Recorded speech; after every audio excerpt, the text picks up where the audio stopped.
Pelajaran Sekolah Sabat, Jumat 18 April 2025, pelajaran ketiga di triwulan yang kedua. Untuk pendalaman, bacalah Yohanes 2 ayat 1 sampai 11, Matius 22 ayat 1 sampai 14, 2 Korintus 11 ayat 1 sampai 5 dan Matius 25 ayat 1 sampai 13. Jika Anda ingin mendengarkan bacaan ayat-ayat ini, Anda bisa klik link di penghujung dari video ini atau bisa lihat di deskripsi di bawah ini. Setelah Anda menyadari betapa banyak data yang tersedia di bagian lain Alkitab untuk membantu Anda memperluas pemahaman Anda tentang nubuatan, Anda mungkin tergoda untuk menerapkannya secara berlebihan. Selama berabad-abad, beberapa orang Kristen telah menekankan simbolisme dan gambaran yang ditemukan dalam cerita-cerita Alkitab sampai pada titik di mana mereka secara virtual mulai memperlakukan narasi sejarah sebagai mitos. Sementara lapisan makna dapat ditemukan hampir di mana-mana dalam kitab suci, kita harus selalu ingat bahwa Tuhan memiliki cara untuk mengambil peristiwa nyata yang melibatkan orang-orang nyata dan menggunakan mereka untuk mengajari kita hal-hal tentang interaksinya di masa depan dengan gereja. Pesta pernikahan di Kana misalnya dapat memberikan wawasan tentang metafora pernikahan yang digunakan oleh nubuatan, tetapi pernikahan itu adalah peristiwa yang harfiah.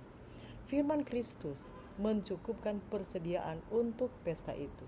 Demikianlah limpahnya persediaan rahmat-Nya untuk menghapuskan segala kejahatan manusia, serta membaharui dan memelihara jiwa. Atau seperti yang dia tulis di sini, sungguh Tuhan Allah itu tidak berbuat sesuatu tanpa menyatakan keputusannya kepada hamba-hambanya para nabi. Amos 3 ayat 7. Hal-hal yang tersembunyi ialah bagi Tuhan Allah kita, tetapi hal-hal yang dinyatakan ialah bagi kita dan bagi anak-anak kita sampai selama-lamanya. Ulangan 29 ayat 29.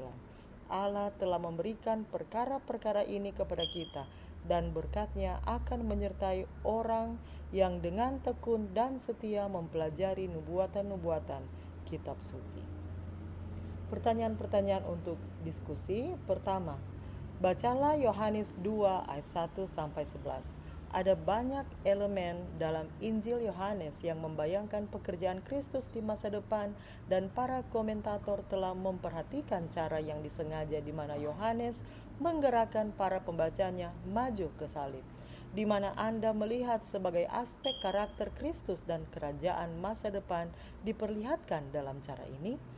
Apakah yang diajarkannya kepada kita tentang rencana keselamatan atau tentang pesta pernikahan terakhir yang telah dijanjikan kepada anak Allah? Kedua, perumpamaan tentang 10 gadis dikenal luas dan sangat dicintai oleh para pelajar Alkitab. Apakah yang diajarkan cerita penting ini kepada kita tentang peristiwa-peristiwa akhir zaman?